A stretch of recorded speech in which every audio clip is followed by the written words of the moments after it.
Good evening, and welcome to Sleeping with the Stars.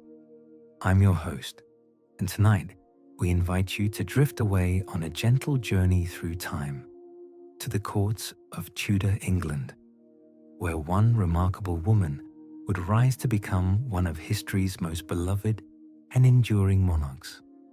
Tonight, we explore the extraordinary life of Elizabeth I, a woman who transformed from a declared illegitimate child into the Virgin Queen who would reign for 45 glorious years. Her story is one of resilience carved from rejection, of wisdom born from danger, and of a love affair not with any man, but with an entire nation. She was a queen who spoke 6 languages fluently, who danced until dawn and debated theology with scholars, who faced down the mighty Spanish Armada with courage that echoed through the ages. Elizabeth's reign would become known as the Golden Age, a time when Shakespeare penned his greatest works, when England's ships explored distant shores, and when a young nation found its voice on the world stage.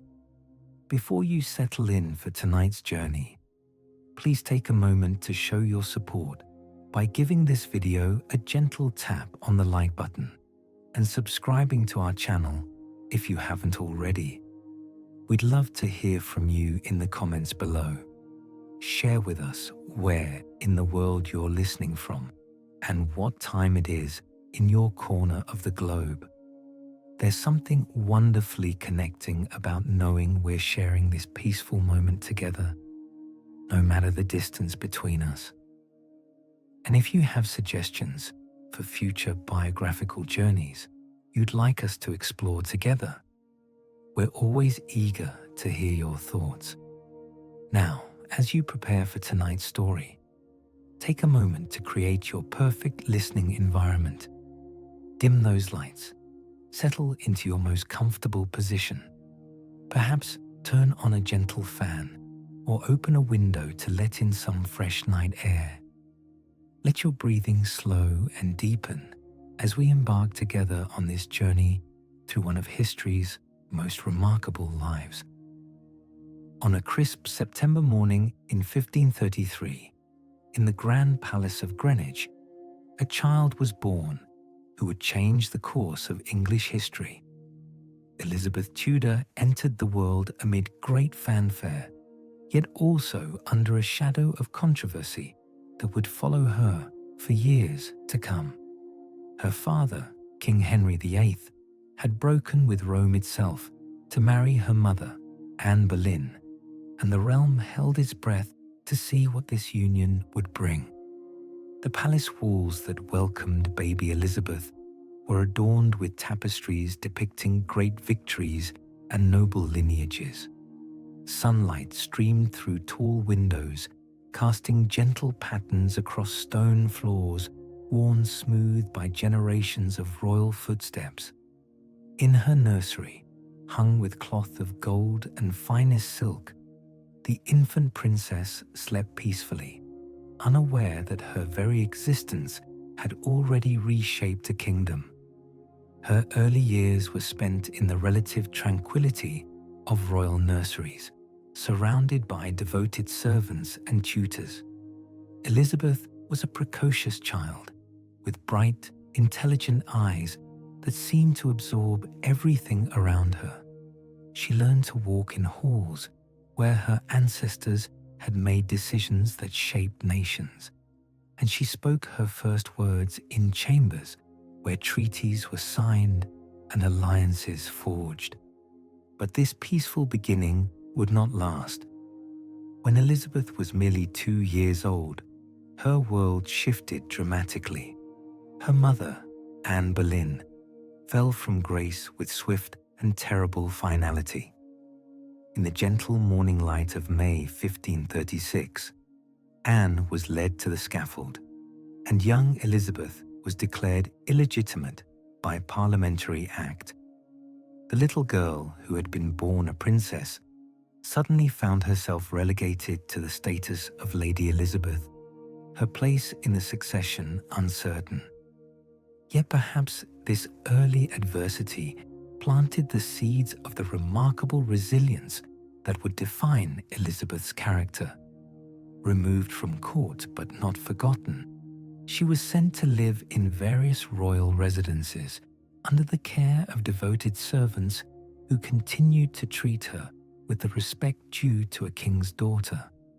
Her governess, Lady Margaret Bryan, provided stability and affection during these uncertain times, creating a cocoon of normalcy around the young girl whose fate hung in the balance of her father's mercurial moods. As Elizabeth grew, her intellectual gifts became increasingly apparent. By the age of 6, she was already demonstrating a remarkable aptitude for languages and learning. Her father, despite the complex circumstances surrounding her birth, recognized her potential and ensured she received an education befitting a Tudor. The finest scholars of the age were brought to teach her, and Elizabeth proved an eager and exceptional student. Her daily lessons took place in chambers filled with the soft scratching of quills on parchment and the gentle rustle of turning pages. She learned Latin from morning tutorials, practiced French conversation over midday meals, and spent quiet afternoons absorbed in Greek texts. Her tutors marveled at her quick wit and remarkable memory. She could recite lengthy passages of classical poetry and engage in theological debates with learned men twice her age. The young Elizabeth also developed a deep love of music and dance. The royal residences would often echo with the gentle melodies of lutes and virginals as she practiced, her small fingers dancing across the keys with growing confidence and skill. These musical interludes provided peaceful respites from the intensity of her academic pursuits, and they fostered in her an appreciation for the arts that would later define her reign. As she entered her teenage years, Elizabeth's world grew more complex. Her half-brother Edward had ascended to the throne after Henry's death in 1547, but the young king was sickly, and questions of succession loomed large. Elizabeth found herself living in the household of her stepmother, Catherine Parr, who had remarried after Henry's death to Thomas Seymour, a charming but ambitious man who would bring both excitement and danger into the teenage princess's life. The relationship between Elizabeth and Seymour became a source of both gossip and genuine concern. The mature, sophisticated man paid perhaps too much attention to the intelligent and increasingly beautiful young woman. Their interactions, whether innocent flirtations or something more serious, would later come under scrutiny when Seymour's political ambitions led him into treasonous activities. When Seymour was arrested and eventually executed for his plots against the crown, Elizabeth found herself under investigation. At just 15 years old, she faced questioning from seasoned interrogators who sought to determine her involvement in Seymour's schemes. It was during this crisis that Elizabeth first displayed the political acumen that would serve her so well in later years. She answered each question with careful precision, neither admitting guilt nor protesting innocence too vehemently. Her responses were those of someone far older and wiser, demonstrating an instinctive understanding of the dangerous game of Tudor politics. This experience taught Elizabeth valuable lessons about trust, discretion, and the perils that awaited those who moved carelessly through the corridors of power.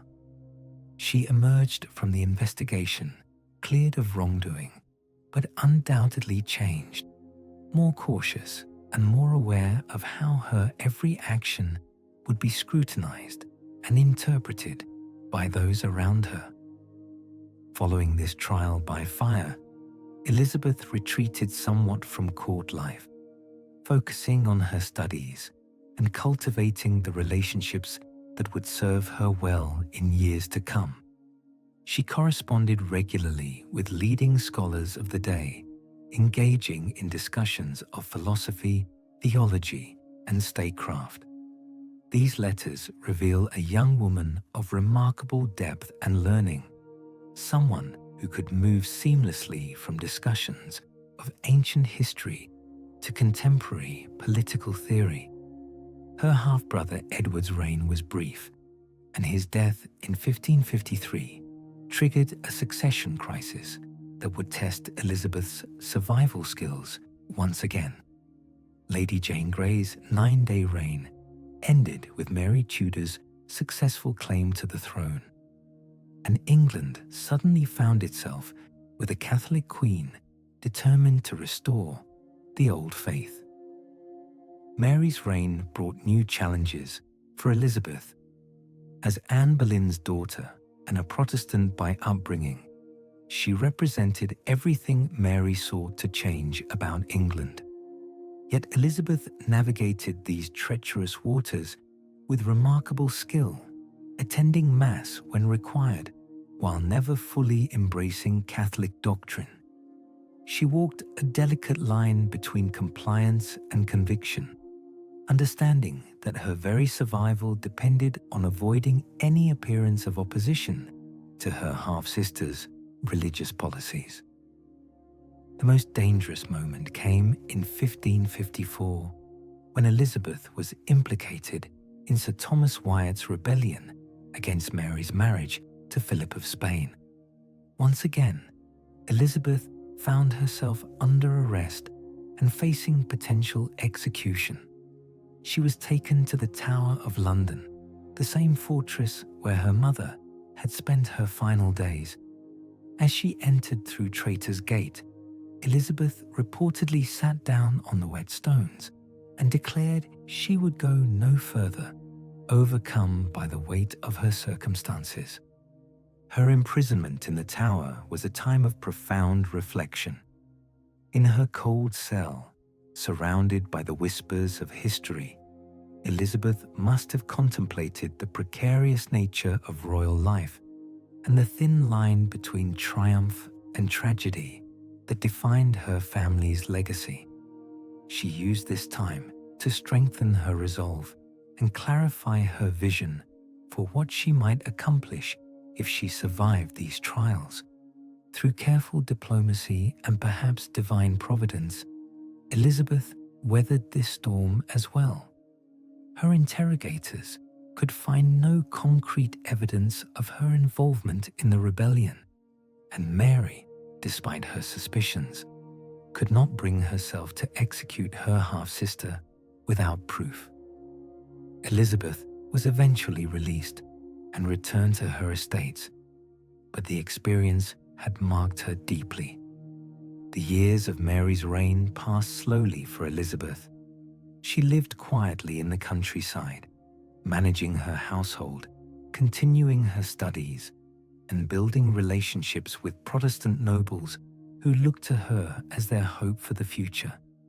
She cultivated an image of loyal submission to Mary while quietly preparing for the possibility that she might one day inherit the throne.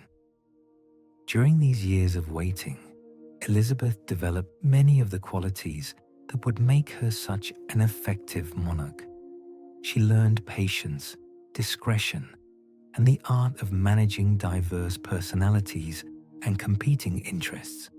She also deepened her understanding of England itself, traveling through the countryside and observing the lives of ordinary people who would one day be her subjects. The morning of November 17th, 1558, dawned grey and cold, but it would prove to be one of the most significant days in English history. Mary Tudor died childless at St. James's Palace, and by the laws of succession, Elizabeth was now Queen of England. Legend tells us that Elizabeth received the news while sitting beneath an oak tree at Hatfield Palace, reading a Greek testament. Upon hearing of her sister's death, she reportedly fell to her knees and quoted the psalm, "This is the Lord's doing. It is marvelous in our eyes." At 25 years old, Elizabeth was no longer the vulnerable child who had been declared illegitimate, nor the uncertain young woman who had survived the intrigues of her teenage years. She was now a mature, educated, and experienced woman, shaped by adversity into someone uniquely prepared for the challenges of ruling England. Her coronation took place on January 15th, 1559, amid great pageantry and celebration. The streets of London were lined with cheering crowds who saw in their new queen a hope for stability and prosperity after the turmoil of recent reigns. Elizabeth herself was radiant, dressed in cloth of gold and ermine, her red gold hair flowing beneath a crown that had once belonged to her father. As she processed through the London streets, Elizabeth demonstrated the common touch that would characterize her entire reign. She smiled and waved to her subjects, accepted flowers from children, and spoke graciously to the crowds. The people responded with genuine enthusiasm, sensing that this young woman understood their hopes and shared their dreams for England's future. One of Elizabeth's first and most crucial decisions concerned religion. England had been torn apart by the religious changes of previous reigns, swinging from Henry's break with Rome to Edward's Protestant reforms to Mary's Catholic restoration.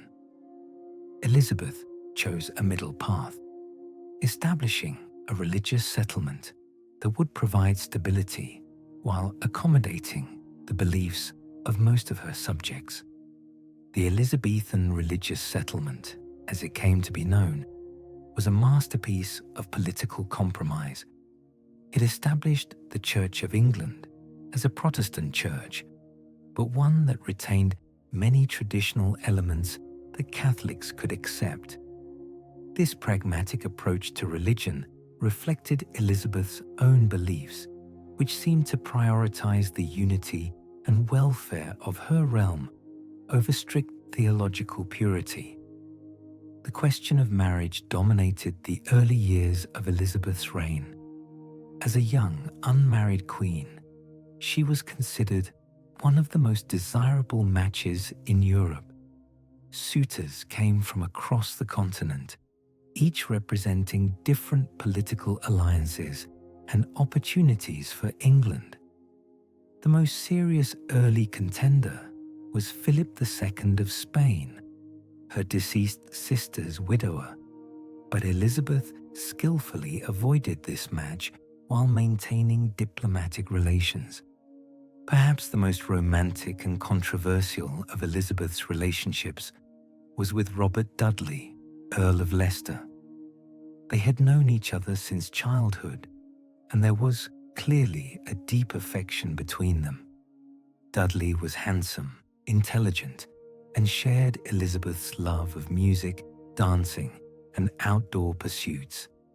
Their relationship sparked gossip throughout Europe, particularly when Dudley's wife died under mysterious circumstances, potentially clearing the way for marriage to the Queen. Yet Elizabeth never married Dudley, despite what appeared to be genuine love between them. Perhaps she understood that marriage to an English nobleman would create dangerous factional divisions at court.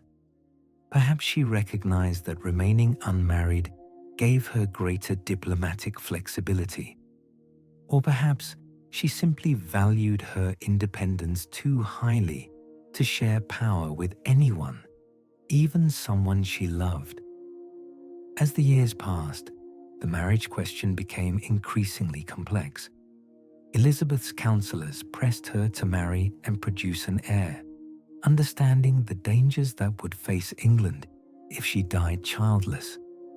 Various foreign princes were proposed and courted, each negotiation serving diplomatic purposes while ultimately leading nowhere. The most serious of these later courtships was with Francis, Duke of Anjou, younger brother of the French king. This courtship lasted for several years and seemed to offer Elizabeth genuine companionship as well as political advantages. She called Anjou her frog in affectionate letters, and their relationship appeared to bring her genuine happiness. Yet in the end, she could not bring herself to marry even him, sending him away with rich gifts and expressions of regret. Elizabeth's decision to remain unmarried was revolutionary for a female monarch. She transformed what many saw as a weakness into a source of strength, famously declaring that she was married to England itself. This choice allowed her to maintain diplomatic relationships with multiple European powers while avoiding the potential conflicts that a foreign marriage might bring. Meanwhile, the business of ruling England continued to demand Elizabeth's attention. She proved to be a remarkable administrator, working closely with able councillors like William Cecil, Lord Burghley, and Francis Walsingham.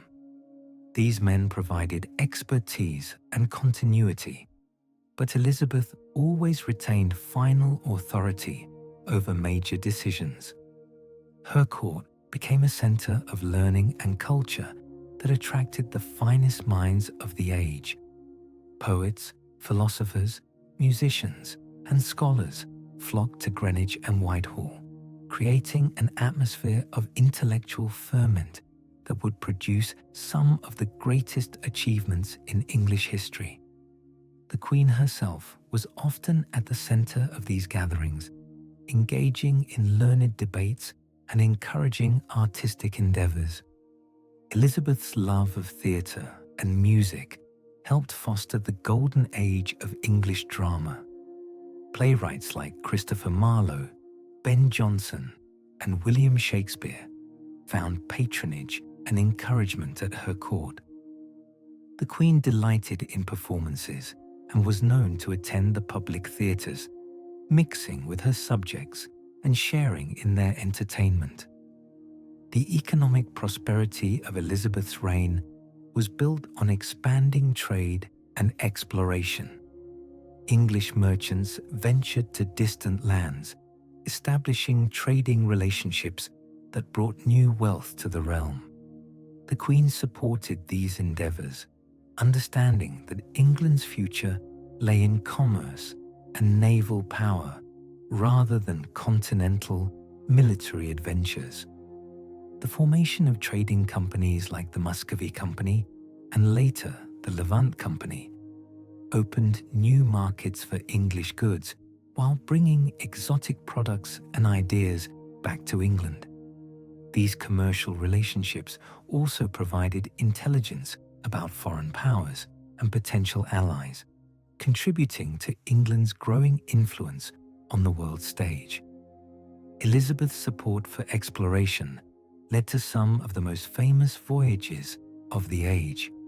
She secretly backed Francis Drake's circumnavigation of the globe, a journey that brought immense wealth to England while demonstrating English naval capabilities to the world.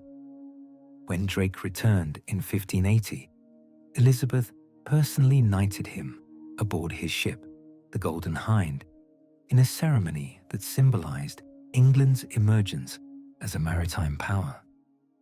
The relationship with Spain gradually deteriorated during Elizabeth's reign, driven by religious differences, commercial competition, and England's support for Protestant rebels in the Spanish Netherlands. Philip II of Spain, who had once sought Elizabeth's hand in marriage, became increasingly hostile as England challenged Spanish dominance in the New World and on the seas. The execution of Mary Queen of Scots in 1587 finally pushed Philip to action. Mary had been Elizabeth's prisoner for 19 years, a constant source of Catholic plots and Spanish intrigue. Elizabeth had resisted pressure to execute her cousin for nearly 2 decades, understanding the dangerous precedent of killing an anointed queen. Yet when evidence of Mary's involvement in the Babington plot became undeniable, Elizabeth reluctantly signed the death warrant. Mary's execution provided Philip with the justification he needed to launch his long-planned invasion of England. The Spanish Armada of 1588 was the largest naval force ever assembled, designed to escort a Spanish army from the Netherlands to England and overthrow Elizabeth's Protestant regime. As news of the approaching Armada reached England, Elizabeth demonstrated the courage and leadership that would make her legendary. Rather than retreating to safety, she traveled to Tilbury, where English forces were gathering to repel the expected invasion. There, dressed in a silver breastplate and mounted on a white horse, she delivered one of the most famous speeches in English history. Her words rang out across the assembled troops with clarity and conviction. "I know I have the body of a weak and feeble woman, but I have the heart and stomach of a king, and of a king of England too." This moment crystallized everything Elizabeth represented: a ruler who shared the dangers faced by her people and who drew strength from their collective courage. The defeat of the Spanish Armada was achieved through a combination of English naval skill, favorable weather, and perhaps divine providence. English ships, faster and more maneuverable than their Spanish counterparts, harassed the Great Fleet as it moved up the English Channel. Fireships sent into the Spanish anchorage at Calais scattered their formation, and storms completed the destruction as the Armada attempted to return to Spain around the north of Scotland. Elizabeth's response to this great victory was characteristically thoughtful. Rather than gloating over Spain's defeat, she ordered prayers of thanksgiving and emphasized England's gratitude to divine providence. She understood that this victory marked England's emergence as a major European power, but she also recognized the responsibilities that came with such status. The years following the Armada victory brought new challenges for Elizabeth's England. The war with Spain continued sporadically, though it never again reached the intensity of 1588. English privateers continued to harass Spanish shipping, bringing considerable wealth to England while weakening Spain's empire. Elizabeth's court became increasingly sophisticated and cosmopolitan. Foreign visitors marveled at the elegance they encountered at Greenwich and Whitehall.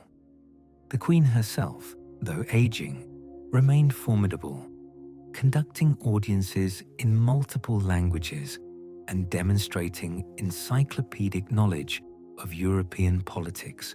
The establishment of permanent theatres in London during the 1570s and 1580s created a new form of popular entertainment that reflected England's growing confidence and creativity.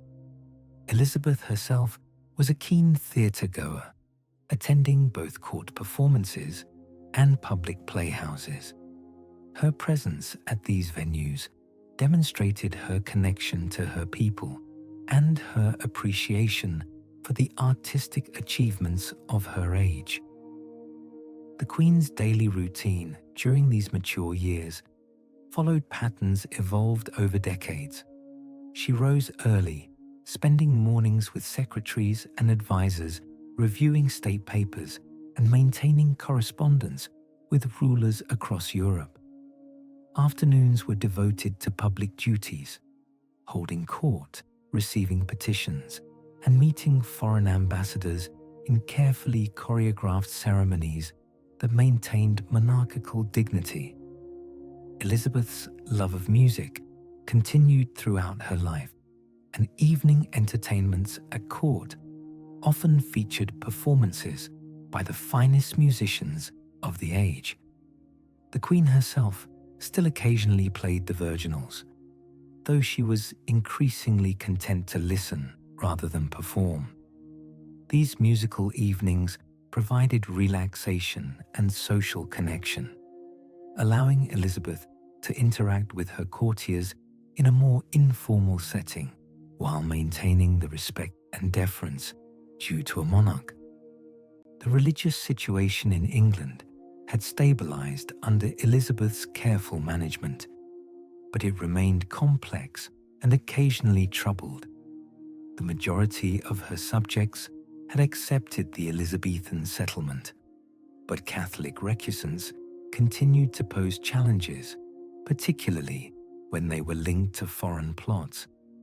Elizabeth's approach to these difficulties was characteristically pragmatic, preferring to overlook private Catholic belief while severely punishing any actions that threatened state security. The arrival of Jesuit missionaries in England during the 1580s complicated this delicate balance. These highly trained priests, operating secretly throughout the country, sought to reconvert England to Catholicism and were often suspected of seditious activities. Elizabeth's government responded with increasing severity, leading to a series of trials and executions that troubled the Queen despite their political necessity. Parliament became more assertive during Elizabeth's later reign, seeking to influence policy on religious and economic matters. Elizabeth skillfully managed these tensions, using charm and political acumen to maintain royal prerogative while acknowledging legitimate concerns. Her famous Golden Speech to Parliament in 1601 addressed complaints about monopolies with characteristic grace, reaffirming her dedication to her people's welfare. The Irish situation provided Elizabeth with persistent challenges. The 9 Years' War, beginning in 1594, saw Hugh O'Neill, Earl of Tyrone, lead Irish lords in sustained rebellion. Elizabeth committed substantial resources to Ireland, appointing commanders who struggled against elusive Irish tactics. The appointment of the Earl of Essex as Lord Lieutenant in 1599 represented her attempt to resolve the problem through overwhelming force led by a trusted noble. Essex had been a favourite of the aging Queen, a young man of charm and apparent ability who reminded her of the courtiers of her youth. His failure in Ireland and subsequent rebellion marked one of the most painful episodes of Elizabeth's later years. Essex's return to England without permission, his dramatic appearance before Elizabeth in her private chambers, and his eventual attempt to raise the city of London against her government represented a personal and political betrayal that cut deeply. The Queen, who had shown mercy to so many enemies, found herself forced to order the execution of someone she had genuinely cared for, a decision that reportedly haunted her remaining years. The later years of Elizabeth's reign were marked by both triumph and challenge. England's cultural renaissance reached its peak with the works of Shakespeare, Marlowe, and Spenser. The Queen herself remained an active patron of the arts, commissioning portraits, supporting musicians, and attending theatrical performances well into her 60s. The development of English literature during Elizabeth's reign reflected the confidence of the age. Poets like Edmund Spenser created works celebrating English achievements, while exploring themes of national identity. His epic, The Fairy Queen, portrayed Elizabeth as Gloriana, the fairy queen whose wisdom brought peace to her realm. The growth of printing revolutionized the dissemination of ideas throughout England. Books became widely available, leading to increased literacy. Elizabeth understood the power of printed words and carefully managed licensing while encouraging works that promoted English achievements. Yet these years also brought personal losses that weighed heavily on Elizabeth.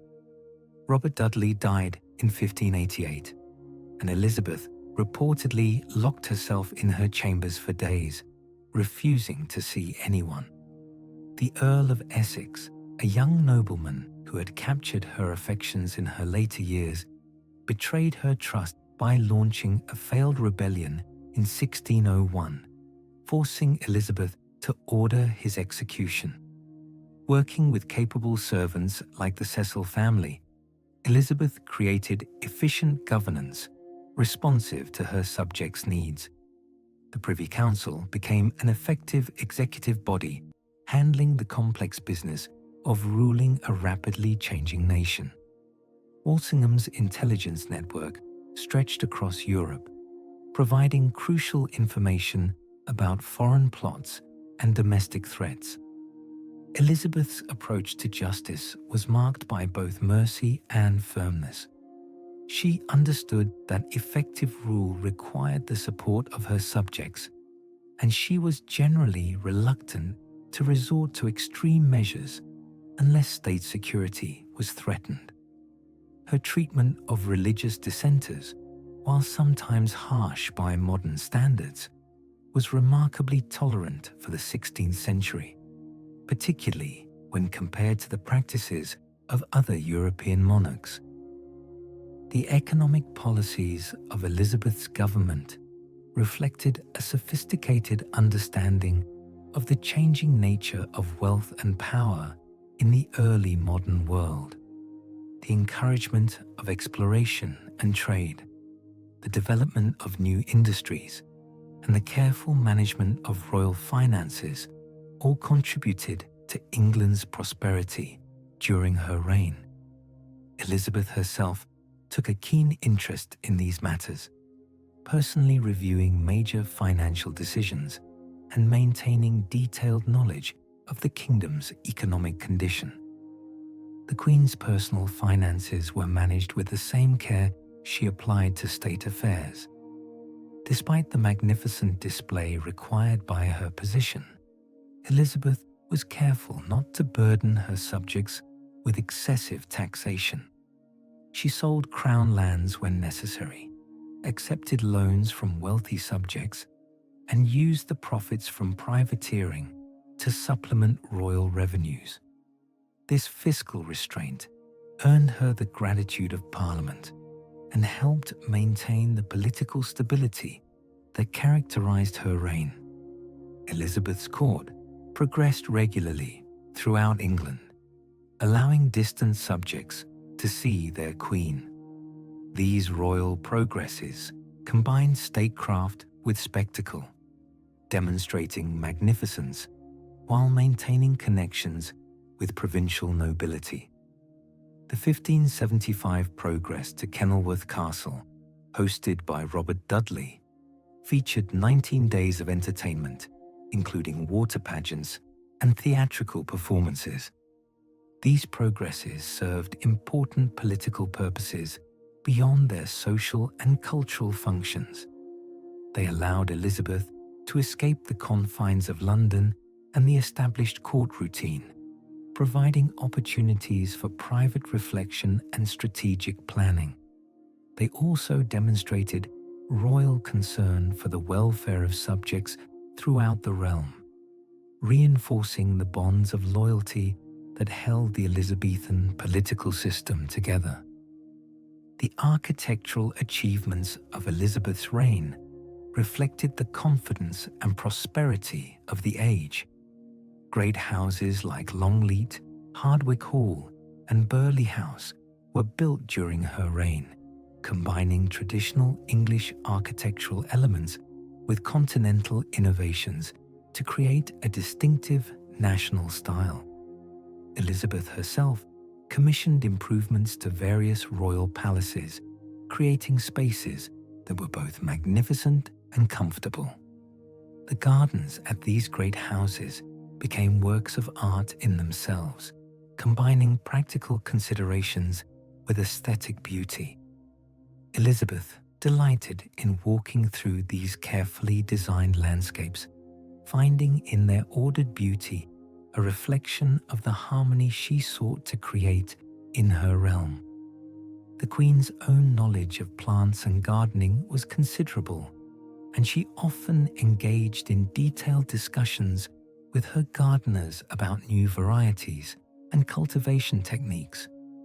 The development of English cuisine during Elizabeth's reign reflected the kingdom's growing prosperity and international connections. New ingredients from the Americas and Asia appeared on English tables, while traditional dishes were refined and elaborated. Elizabeth's own table was renowned for its variety and quality, featuring dishes that combined English traditions with continental innovations. The Queen's personal interest in fashion and jewelry contributed to the development of distinctively English styles that combined magnificence with practicality. The elaborate ruffs, farthingales, and jeweled accessories that characterized Elizabethan court dress were both beautiful and symbolic, demonstrating the wearer's status while contributing to the overall spectacle of royal ceremonies. Elizabeth's portraits from this period show her maintaining the magnificent appearance required by her position while subtly acknowledging the passage of time. The famous Armada portrait, painted in celebration of England's victory over Spain, shows the Queen in the full splendor of her regalia, her hand resting on a globe in a gesture that claims dominion over the world's oceans. The diplomatic achievements of Elizabeth's reign were built on careful preparation and skilled negotiation. English ambassadors, trained in languages and law, represented their Queen's interests at courts throughout Europe.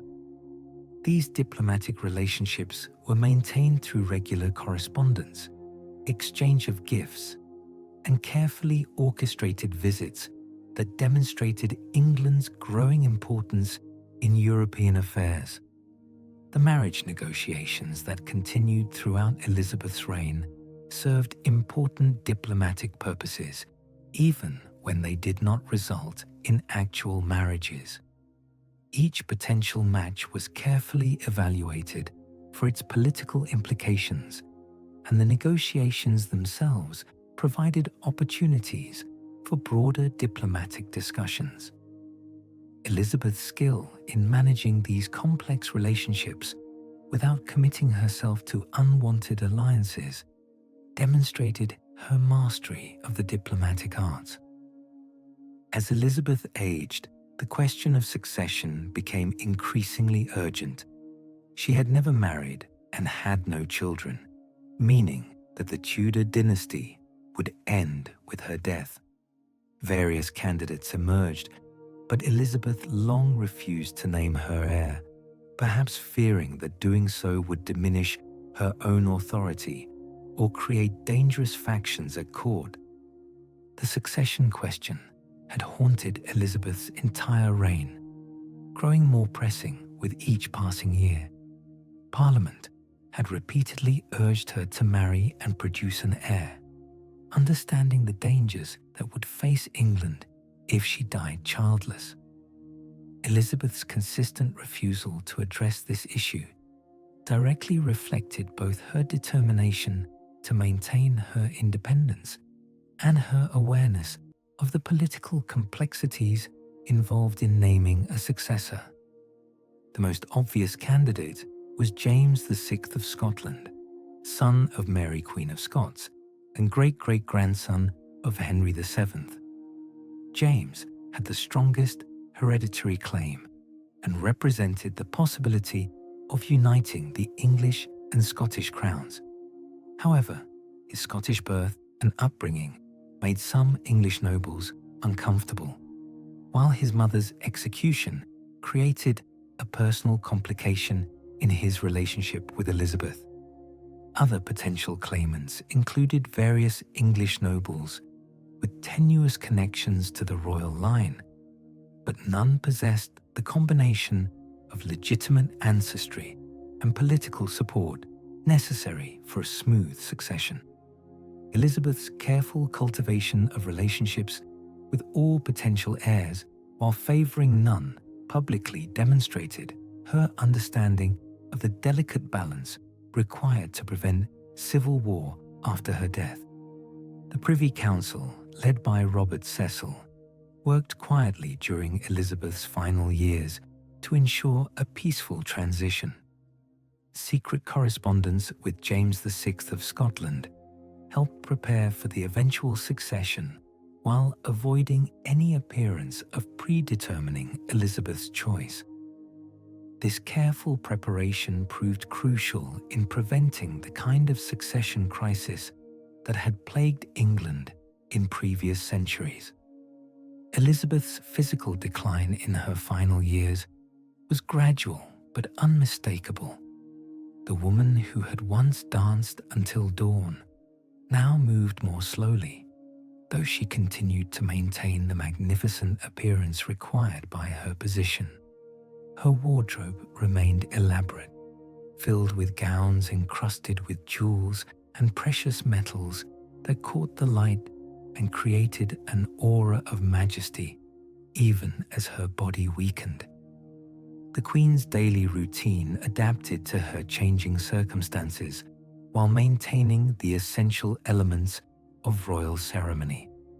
She still held court regularly, received ambassadors, and conducted the business of government. But these activities required increasing effort. Her courtiers noted that while her physical strength diminished, her mental acuity remained sharp and her political instincts as keen as ever. The winter of 1602 to 1603 proved particularly difficult for Elizabeth. The death of several close friends and advisors weighed heavily on her spirits, while the continuing troubles in Ireland and growing parliamentary assertiveness created additional stress. Those closest to her observed that the Queen seemed increasingly weary, as though the accumulated burdens of 44 years of rule were finally taking their toll. Elizabeth's relationship with her godson, John Harrington, provides insight into her personality during these final years. Harrington, a courtier and writer, maintained a correspondence with the Queen that reveals her wit, wisdom, and occasional melancholy.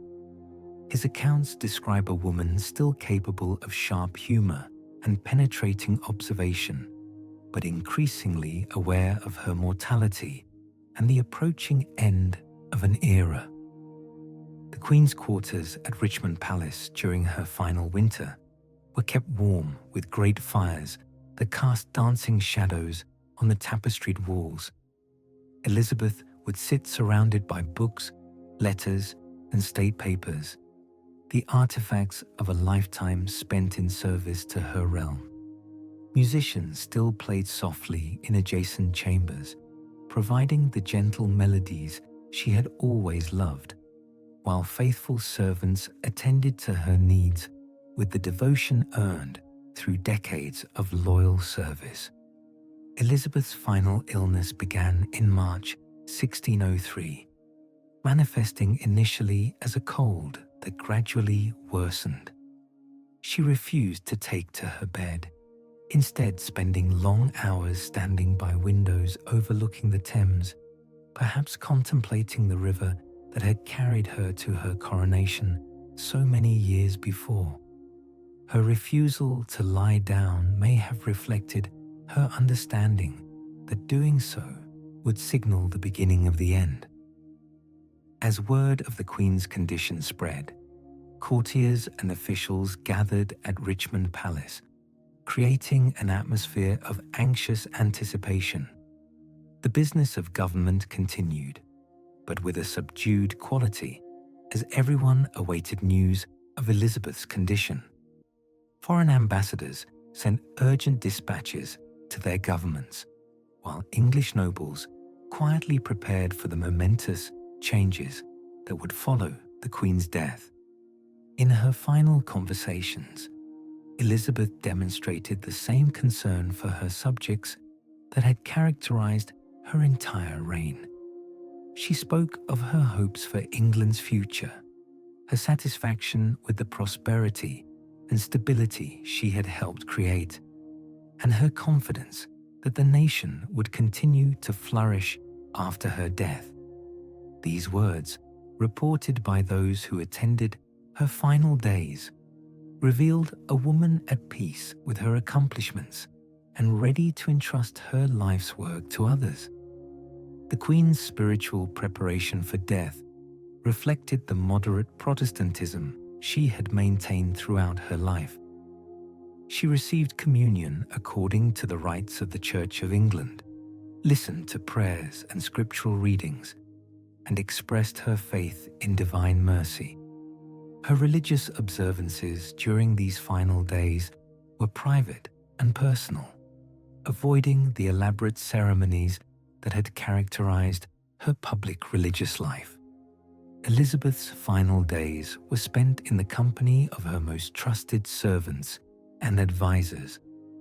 Robert Cecil, son of her longtime counselor William Cecil, managed the practical aspects of the transition while providing personal support to the dying Queen.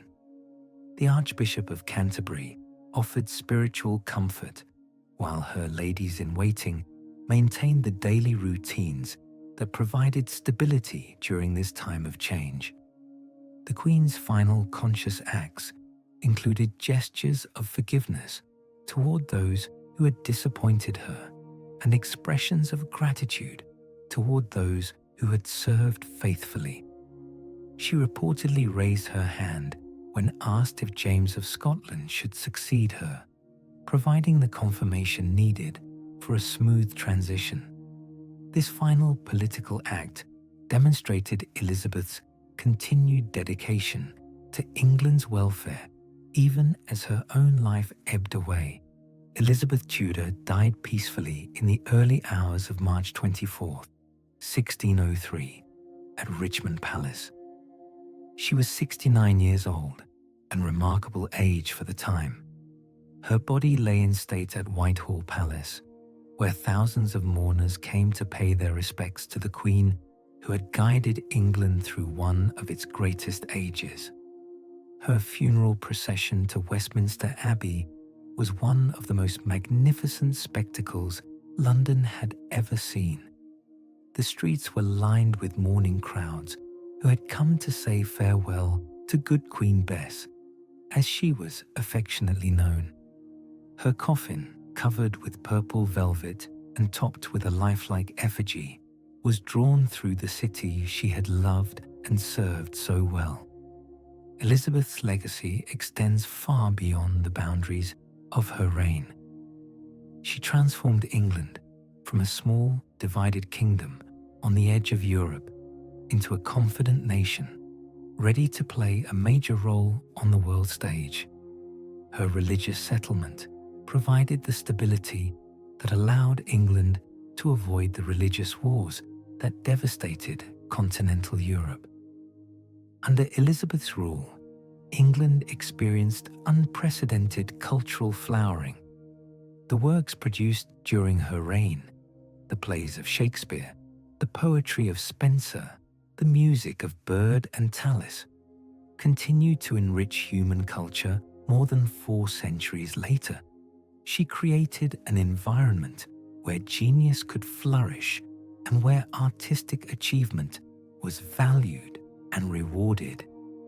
Elizabeth's approach to monarchy, accessible yet dignified, pragmatic yet principled, established patterns that would influence royal behavior for generations. She demonstrated that effective leadership required not just authority, but also empathy, not just power, but also wisdom. Her ability to inspire loyalty and affection among her subjects created a bond between crown and people that strengthened England immeasurably. Perhaps most remarkably, Elizabeth succeeded as a female ruler in an age when women were expected to be subordinate to men. She never allowed her gender to limit her authority or influence, instead transforming it into a source of strength. Her example paved the way for future female monarchs and demonstrated that effective leadership transcends gender. And so we reach the end of our journey through the remarkable life of Elizabeth I, a woman who rose from uncertain beginnings to become one of history's most beloved and successful monarchs. Her story reminds us that greatness often emerges from adversity, that wisdom can be born from suffering, and that true leadership serves not oneself, but something greater. As you drift towards sleep tonight, perhaps you might reflect on Elizabeth's extraordinary journey, from the vulnerable child declared illegitimate to the confident queen who faced down the Spanish Armada, from the young woman who survived the dangerous intrigues of Tudor politics to the mature monarch who guided England through its golden age. Think of her in her final years at Richmond Palace, surrounded by the paintings and tapestries that told the story of her reign, the soft light of candles reflecting off the jewels she still wore to maintain the royal magnificence, the gentle sound of musicians playing the melodies she had loved since childhood. Imagine the peace she must have felt, knowing that she had served her people well, that she had kept England safe and prosperous, that she had left her nation stronger and more confident than she had found it. Her life's work was complete, her legacy secure, her place in history assured. Let your breathing slow and deepen as you consider the enduring lessons of Elizabeth's life, the importance of resilience in the face of adversity, the value of learning and wisdom, the power of love for something greater than oneself, the courage to make difficult decisions for the greater good. Rest now, knowing that across the centuries, Elizabeth's example continues to inspire, that the golden age she created still enriches our world, that the courage she showed in facing life's challenges reminds us of our own inner strength. Sleep peacefully, and may your dreams be filled with the gentle wisdom of good Queen Bess, the woman who loved England so deeply that she married herself to a nation, and in doing so, achieved a kind of immortality that transcends the boundaries of time itself. Good night and sweet dreams. You'll always sleep well when you're sleeping with the stars.